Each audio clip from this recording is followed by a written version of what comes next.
ನಮಸ್ಕಾರ ಸ್ನೇಹಿತರೆ, ನಾನು ಬಂದಿದ್ದೀನಿ ನಮ್ಮ ಕೊಳಗಾಲದ ಸರ್ಗೂರು ಗ್ರಾಮಕ್ಕೆ. ನನ್ನೊಂದು ಕರೆ ಮಾಡಿದ್ರು. ನೋಡಿ, ಇವರು ಮನೆ ಹತ್ರ ಈ ಥರ ಮಡಿಕೊಂಡವ್ರೆ. ಆದಷ್ಟು ಒಂಚೂರು ಕ್ಲೀನಾಗಿ ಮಡಿಕೊಳ್ಳಿ ಅಂತ ಹೇಳ್ತಾ ಇರ್ತೀನಿ ಪದೇ ಪದೇ. ನೋಡಿ, ಕಪ್ಪೆಗಳು ಇರುತ್ತೆ, ಕಪ್ಪೆ ಹುಡ್ಕೊಂಡು ಬರ್ತವೆ, ಅವಕ್ಕೇನು ತಿನ್ನಕ್ಕೆ ಸಿಗಲ್ಲ. ಆಮೇಲೆ ಅದಕ್ಕೆ ತಂಪಾಗಿರೋ ಜಾಗ ಅಂತ ಕಡೆಗೆ ಬರ್ತವೆ. ಹಂಗೆ ನಮ್ಮ ವಿಡಿಯೋ ನೋಡ್ತಾ ಇರಿ, ಯಾವ ಅಂತ ನೋಡೋಣ. धूम दिसला नीचे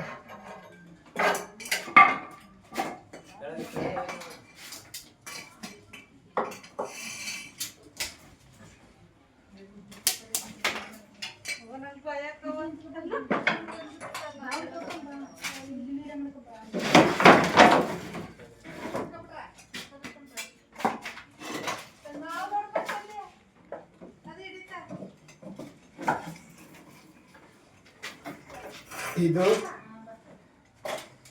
ನಾಗರ ಹಾವು.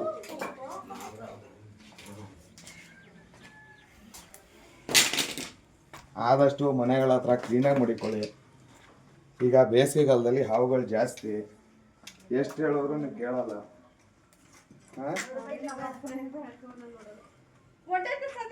ಸ್ಪೆಕ್ಟಿಕಲ್ ಕೋಬ್ರಾ ಇಂಗ್ಲಿಷಲ್ಲಿ ನಾಗರ ಹಾವು. ಒಂದು ಚಾಕ್ಲೇಟ್ ಡಬ್ಬ ಎತ್ಕೊಳ್ಳಿ. ಒಂದು ಚಾಕ್ಲೇಟ್ ಡಬ್ಬ ಕೊಡಕ್ಕೆ. ಚಾಕ್ಲೇಟ್ ಡಬ್ಬ ಇಲ್ಲ ಪಾಪ, ಇದು ತಾನೇ ಚಾಕ್ಲೇಟ್ ಡಬ್ಬ ಅಲ್ವಾ? ದೊಡ್ಡದು ನೋಡ್ದಿನ ಒಂದು ಹೆಚ್ಚು ಕಮ್ಮಿ ಒಂದು ಚೋಮೇದಲ್ಲ ರೀ 4-5 ವರ್ಷದ್ದು 4-5 ವರ್ಷದ ಹಾವು ಇದು. ನಮ್ಮ ಉರ್ಗ ಸಂರಕ್ಷಕರದು ಐಡಿಗಳನ್ನ ಫಾಲೋ ಮಾಡಿ ಶೇರ್ ಮಾಡ್ಕೊಳ್ಳಿ. ಯಾವುದಾದ್ರೂ ಗ್ರಾಮಗಳಲ್ಲಿ ಹಳ್ಳಿಗಳಲ್ಲಿ ಬಂದಾಗ ಕರೆ ಮಾಡೋಕ್ಕೆ ಅನುಕೂಲ ಆಗುತ್ತೆ. ಹತ್ರ ಇರೋರು ಫೋನ್ ನಂಬರ್ಗಳು ಮಡಿಕೋಬೇಕು. ಆಮೇಲೆ ಅವ್ರ ವಿಡಿಯೋಗಳನ್ನ ಶೇರ್ ಮಾಡಬೇಕು, ಲೈಕ್ ಮಾಡಬೇಕು.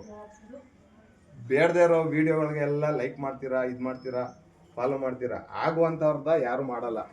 ನಾವು ಬಂದು ರೈತರಿಗೋಸ್ಕರ, ಇವಾಗ ರೈತರಿಗೆ ಗದ್ದೆಗಳು ಹೋದಾಗ ಅಲ್ಲೂ ಹಾವುಗಳಿರ್ತವೆ, ಅವ್ರಿಗೆಲ್ಲ ಉಪಯೋಗ ಆಗುವಂಥ ಕೆಲಸ ಮಾಡೋರು ನಾವು. ಶೇರ್ ಮಾಡಬೇಕು ಆದಷ್ಟು ವಿಡಿಯೋಗಳನ್ನ.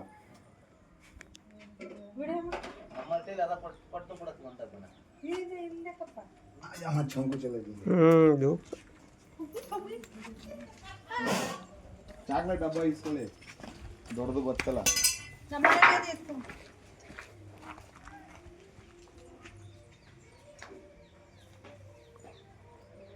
ನಮಗೆ ಹೆಮ್ಮೆ, ಯಾಕಂದ್ರೆ ಭಗವಂತ ನಮ್ಮಲ್ಲಿ ಒಂದು ವರ ಕೊಟ್ಟವನೆ.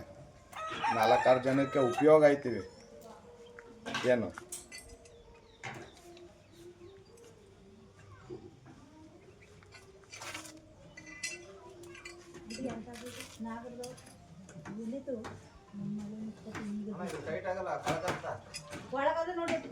ಟೈಟ್ ಆಗಬೇಕು.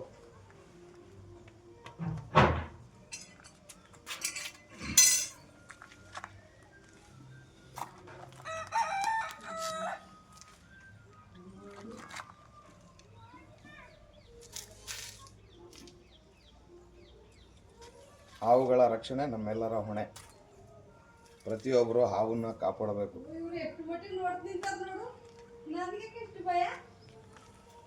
ಭಯ ಯಾಕೆ? ಹಾವುಗೆ ನಾವು ತೊಂದರೆ ಕೊಟ್ರೆ ಮಾತ್ರ ಅದು ನಮಗೆ ಕಚ್ಚೋದು. ಸುಮ್ಮನೆ ಹಾವುಗಳು ಕಚ್ಚಲ್ಲ ಯಾರಿಗೂ. ಅದಕ್ಕೆ ನೋವು ಮಾಡುವಂಥ ಕೆಲಸ ಮಾಡಿದ್ರೆ ಮಾತ್ರ. ಇವಾಗ ನಿತ್ಯ ಇಲ್ಲಿ ಹೋದ್ರೂ ಏನು ಮಾಡಲ್ಲ. ಕೆಲವರು ಹೊಡೆದಾಕ್ಬಿಡ್ತಾರೆ, ಎದ್ರಕೊಂಡೆ ಹೊಡೆದಾಕ್ತಾರೆ. ಹಾವುಗಳು ಯಾಕೆ ಹೊಡಿಬೇಕು? ಹೊಡೆದು ಏನ್ ಪ್ರಯೋಜನ? ಅದಕ್ಕೂ ಸರಿ ಸಾಮಾನ್ಯತೆ ನಮ್ಗೆ ಎಷ್ಟದೆ, ಬದುಕಕ್ಕೆ ಅಷ್ಟೇ ಹಕ್ಕು ಅದಕ್ಕೂ ಅದೇ. ಇವಾಗ ಆವಾಗ್ಲಿಂದ ಹಿಡ್ಕೊಂಡಿದೀನಿ, ಏನಾದ್ರು ಮಾಡ್ತಾ ಇದ್ದ ನನಗೆ.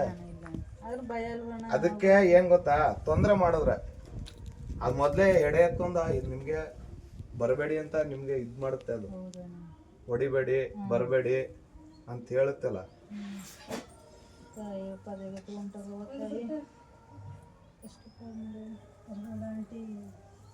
ನಾನು ಚಂದಗೆ ನೋಡ್ದಿ, ಈಗ ತಾನ ನುಕ್ಕತ್ತು. 1/2 ಗಂಟೆ ಆಗಿಲ್ಲ. ಮನ ಬಾಗ ತೆಗ್ದಿರ ಏನ್ ಮಾಡೋದು? ಫೋನ್ ಮಾಡಿದೆ. ಹಾಗೆ ಫೋನ್ ಮಾಡಿ ಅಲ್ಲಿ ಎಲ್ಲ ಕ್ಲೀನ್ ಮಾಡ್ಬಿಟ್ಟು ಕಪ್ಪೆಗಳು ಇರ್ತಾವಲ್ಲ ಕಪ್ಪೆ ಜಾಸ್ತಿ ಹೊರಗಡೆ ಅದಕ್ಕೆ ಏನು ತಿನ್ನಕ್ಕೆ ಸಿಗಲ್ಲ. ಬೇಸಿಗೆಗಾಲದಲ್ಲಿ ಸಿಗಲ್ಲ, ಮಳೆಗಾಲದಲ್ಲಿ ಸಿಗುತ್ತೆ.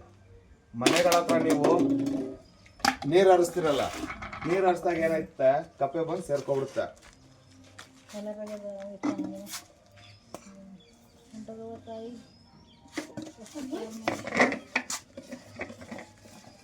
ಆಯ್ತಾ